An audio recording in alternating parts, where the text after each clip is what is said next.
একদিনের বৃষ্টির জেরে জলমগ্ন পানাগড়ের রেলপাত ট্যাঙ্কিতলা এলাকা। নিকাশি নালা সাফাই না হওয়ার কারণে এবং নিকাশি ব্যবস্থা সঠিকভাবে না থাকায় প্রতি বছর বর্ষার সময় সমস্যায় পড়তে হয় এলাকাবাসীকে। এবছরও বর্ষা শুরু হতেই একই সমস্যা দেখা দিয়েছে। একদিনের বৃষ্টির জেরে জলমগ্ন হয়ে গিয়েছে রেলপাড়ের ট্যাঙ্কিতলা সহ আশেপাশের এলাকা। নিকাশি নালার জল ঠিকভাবে নিষ্কাশন না হওয়ার কারণে নিকাশি নালার জল এবং বৃষ্টির জল মিশে রাস্তার ওপরে জল দাঁড়িয়ে যাওয়ায় বিভিন্ন রাস্তায় যাতায়াতের সমস্যা দেখা দিয়েছে। তার সাথে সেই জল একাধিক বাড়ির ভেতর ঢুকে যাওয়ার ফলে বেশ কিছু বাড়ি জলমগ্ন হয়ে রয়েছে। এলাকাবাসীর অভিযোগ, এই বিষয়ে তারা বহুবার পঞ্চায়েতের দ্বারস্থ হয়েছিলেন, কিন্তু কাজের কাজ কিছুই হয়নি। রাস্তার ওপর জল জমে থাকার কারণে ওই এলাকার একটি অঙ্গনওয়াড়ি স্কুলের পড়ুয়ারা এবং অভিভাবকদের সমস্যার মধ্যে পড়তে হয়েছে।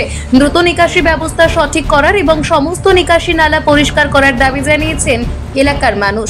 কাকসা ব্লক কংগ্রেসের সভাপতি তথা রেলপাড়ের বাসিন্দা পূরব ব্যানার্জি জানিয়েছেন, এই সমস্যা তাদের দীর্ঘদিনের। এ বিষয়ে তারা প্রশাসনের বিভিন্ন দপ্তরে লিখিতভাবে জানিয়েছিলেন, কিন্তু কাজের কাজ কিছুই হয়নি। তার অভিযোগ, প্রশাসনকে এই বিষয়ে অভিযোগ জানাতে গেলে প্রশাসন উল্টে তাদের জল নিষ্কাশন করার জন্য জায়গা দেওয়ার কথা বলছে। প্রশাসনের এই বিষয়ে কোনো হেলদোল নেই। গোটা পশ্চিমবঙ্গে এই ধরনের মেরুদণ্ডহীন প্রশাসন আর কোথাও নেই বলে ব্লক প্রশাসনকে কটাক্ষ করেন তিনি। অন্যদিকে এলাকায় জল জমে থাকার খবর পেয়ে দলীয় কর্মীদের সঙ্গে নিয়ে জমা জল নিষ্কাশনের কাজ শুরু করেন কাকসা গ্রাম পঞ্চায়েতের সদস্য গৌতম বাউরি। তার অভিযোগ, গত ৩-৪ বছর ধরে কেন্দ্রের মোদী সরকার ১০০ দিনের কাজ বন্ধ করে রেখেছে। ১০০ দিনের কাজ বন্ধ থাকার কারণে এলাকার সমস্ত নিকাশি নালায় আবর্জনা জমে রয়েছে। তবে তিনি যেহেতু এলাকার পঞ্চায়েত সদস্য, তাই নিজেই উদ্যোগ নিয়ে এলাকার মানুষের যাতে সমস্যা না হয় তাই জমা জল নিষ্কাশনের কাজ শুরু করেছেন। তবে এলাকায় অন্যান্য পঞ্চায়েত সদস্যরা হলেন মহিলা, তাই তাদের পক্ষে কোদাল বেলচা হাতে নালা পরিষ্কার করা মোটেই সম্ভব নয়। তারা ঘটনাস্থলে আসলেও তার পক্ষে যতটা সম্ভব তিনি এলাকার মানুষের কষ্ট নিবারণের চেষ্টা চালিয়ে যাচ্ছেন। এই ভুগছি, আমার বাড়ির কাছে যদি যান ট্যাঙ্কিতলায়, আমার বাড়িটা নষ্ট হয়ে গেছে। ড্রেনটা করেছে, ড্রেনটার কোনো সংস্কার নেই। 1 কোটি টাকা দিয়ে ড্রেন তৈরি করলো, তার ছবি দিলে আপনি ধারণা করতে পারেন। জল নিষ্কাশন নেই, ড্রেনটা করেছে, ড্রেনটার জলটা আমার বাড়িতে ঢুকছে, বাড়ি নষ্ট হয়ে যাচ্ছে। আমি ফেড আপ হয়ে যাচ্ছি। আমার এই পজিশন দেখে আমি মনে হচ্ছে যেন আমি এখনই কী করে সংস্কার করব। হ্যাঁ, যদি কিছু টাকা লাগে তাও দেবো, কিন্তু কোনো ফেড আপ কোনো সুরাহা কোনো কিছু দেখছি না। আপনি দেখলে এখনই বলবেন যে আপনি কি করে বাস করছে। মশা, তারপর আমার বাড়ির ক্ষতি হচ্ছে। ওই ড্রেনটা করে দিয়েছে, ওই ড্রেনটা একদম কী বলবো, পঞ্চায়েতের কোনো কাজ নেই, কিছু নেই। কতদিন থেকে পঞ্চায়েত ব্যবস্থা নেই? কতদিন থেকে পঞ্চায়েতে এই কাজ করছেন না? কত বছর থেকে হয়ে গেল? বছর 2 কোনো মানে হেলডুল না এখানে? না।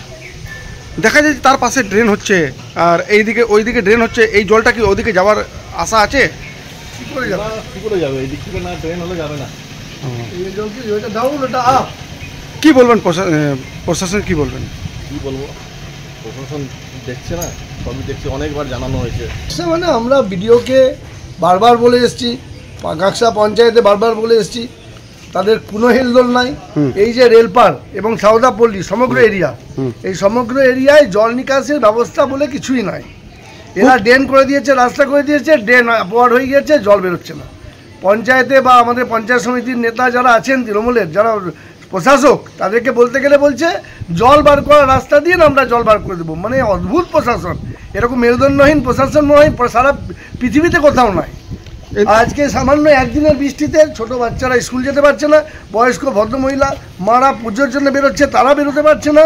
এই নোংরা ড্রেনের জল জমে আছে, ছোট ছোট বয়স্ক মানুষরা আছে, কবে যে মহামারী রূপ নেবে তাদের হেলদোলই নাই। তারা দেখতেও আসে না একবার।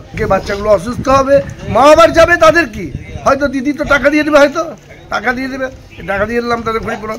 মা বাবার তো কোনো অভাব কোনোদিন মিটবে না। তো আপনি নিজেই দেখতে পাচ্ছেন যে কাজ হচ্ছে কিনা। তো এই ড্রেনটা এতদিন থেকে যে জমা আছে, কারণটা কি? এইটা কারণটা হচ্ছে যে যেহেতু 3-4 বছর ধরে মোদী সরকার, সেন্ট্রাল গভর্নমেন্ট 100 দিনের কাজটা বন্ধ রেখেছে। তার কারণেই 100 দিনের কাজটা না হওয়ার কারণেই আজকে ড্রেনের পরিস্থিতি। তাও আমি নিজে পঞ্চায়েত সদস্য হয়ে নিজে সকাল থেকে ভিড়েছি, লেবার নিয়ে 3 দিন ধরে কাজ চলছে আমার। আমি চেষ্টা করছি পরিষ্কার করার, ঠিক আছে? আপনি নিজেও দেখছেন, এবং যারা অভিযোগ করলো আমার বিরুদ্ধে, এখনই আমি দেখলাম আমার সামনে অভিযোগ করলো, তো তারাও দেখেছে যে আমি কাজ করি কিনা। মেম্বার আমি, বাকি তো মহিলা মেম্বার না, তো ওনারও সাইডে আসে। আমি পুরুষ মেম্বার, আমি এলাকায় ছোট থেকে বড় হয়েছি। আমি যখনই বৃষ্টি হয় কোদাল নিয়ে বেরিয়ে যাই। আর একটু বৃষ্টি হলে এখানে জল জমে যাচ্ছে, যে এটা নিয়ে কি নিকাশি না, ব্যবস্থা? বৃষ্টি হয়েছে, জল জমে যাচ্ছে কারণ 3-4 বছর ধরে 100 দিনের কাজটা সেন্ট্রাল গভর্নমেন্ট থেকে কোনো 100 দিনের কাজের টাকা দিচ্ছে না। কিছুদিন আগেই আপনি দেখলেন বাংলার মুখ্যমন্ত্রী মাননীয় মমতা বন্দ্যোপাধ্যায় এর আগে যে কাজের টাকাটা বাকি ছিল সেটা নিজের আমাদের পশ্চিমবঙ্গ সরকার থেকে পেমেন্ট করলো, এবং কাজটা না হওয়ার কারণেই 3-4 বছর কাজটা না হওয়ার কারণেই ড্রেনগুলো সব বন্ধ আছে। আজকের নয়, সমস্যাটা আপনি দীর্ঘদিন ধরে দেখতে পাবেন। এখানে যে ড্রেনেজ সিস্টেম আছে, আমাদের এই রেলপার ট্যাঙ্কিতলার ড্রেনেজ সিস্টেম আমার মনে হয় গোটা এই আমাদের কাকসা পঞ্চায়েতের মধ্যে সব থেকে জঘন্যতম। আপনি আমার বাঁ সাইডে দেখতে পারেন, ওই মোড় থেকে শুরু করে এই ট্যাঙ্কিতলার এই অঞ্চল থেকে শুরু করে একদম এবিসিডি মাঠ পর্যন্ত প্রত্যেকটা যে ড্রেনেজ আছে, আপনি এখনই দেখতে পারবেন যে বৃষ্টি সেভাবে বর্ষা শুরু হলো না, অথচ ড্রেনের জল একদম রাস্তায় উঠে এসছে। এই রাস্তা দিয়ে আমাদের Panagarh rail colony high school আছে, এখানে অঙ্গনবাড়ি সেন্টার আছে, নিত্যদিন কত শত ছাত্রছাত্রী যাতায়াত করে এবং সাধারণ মানুষে যাতায়াত করে, কিন্তু আপনি ড্রেনের দিকে তাকালে বুঝতে পারবেন প্লাস্টিক আবর্জনায় ভরপুর। পঞ্চায়েত থেকে দীর্ঘদিন পঞ্চায়েতের এখানকার এলাকাবাসীরা আবেদন করার পরেও এখানকার এই জল নিকাশি ব্যবস্থার কোনো সুরাহা হয়নি। এখানে ড্রেনেজ সিস্টেম সবচেয়ে নিকৃষ্টতম অবস্থায় আজও রয়ে গেছে। কাকসা থেকে নিজস্ব প্রতিনিধির রিপোর্ট, টিভি নিউজ 10। মন যখন যাচায় হাতের কাছে পায়, নালন্দা ফরচুন পার্ক।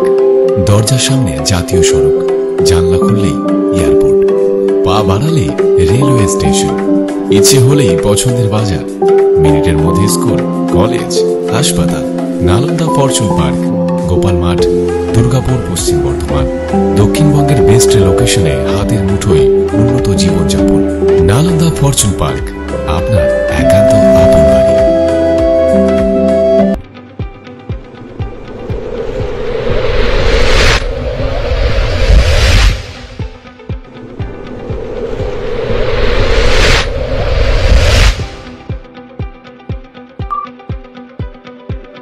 শিল্প শহর দুর্গাপুরের স্বাস্থ্য সেবায় এক নতুন দিগন্তের নাম বিবেকানন্দ হাসপাতাল। NABH অনুমোদিত এই হাসপাতালটি মানুষের বিশ্বাস আর ভালোবাসার প্রতীক। প্রতিটি সমস্যার নির্ভরযোগ্য চিকিৎসা। এখন উন্নত মানের চিকিৎসা মধ্যবিত্তের নাগালের মধ্যেই। বিবেকানন্দ হাসপাতাল, আপনজনের মতো পাশে সব সময়। Zakir Hossain avenue, Bidhannagar, Durgapur 713206।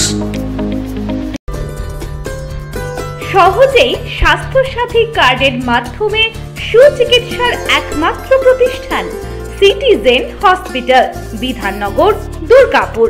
Helpline number 9800897855। অ্যাপয়েন্টমেন্টের জন্য ফোন করুন 7477783932 কিংবা 9933475697 এই নম্বরে। ছিমছাম পরিবেশ এবং প্রাইম লোকেশনে মনের মতো সুন্দর হোটেল মানেই হোটেল অ্যাস্টর। হোটেল অ্যাস্টরে আপনি পাবেন মনের মতো সিঙ্গেল এবং ডাবল বেডের অত্যাধুনিক সুবিধাযুক্ত রুম, পাবেন রকমারি জিভে জল আনা স্বাদের ইন্ডিয়ান, চাইনিজ এবং কন্টিনেন্টাল ভ্যারাইটি ডিশ দিয়ে সাজানো ঝাঁ চকচকে ব্যাংকুয়েট। সিটি সেন্টারের ক্ষুদিরাম বসু সরণির মতো অভিজাত এলাকার আপনার মনের মতো রুম পেতে আজই যোগাযোগ করুন hotel Astor, city centre, Durgapur 16। আপনারা দেখছেন টিভি নিউজ 10। আপনারা মানে আমরা।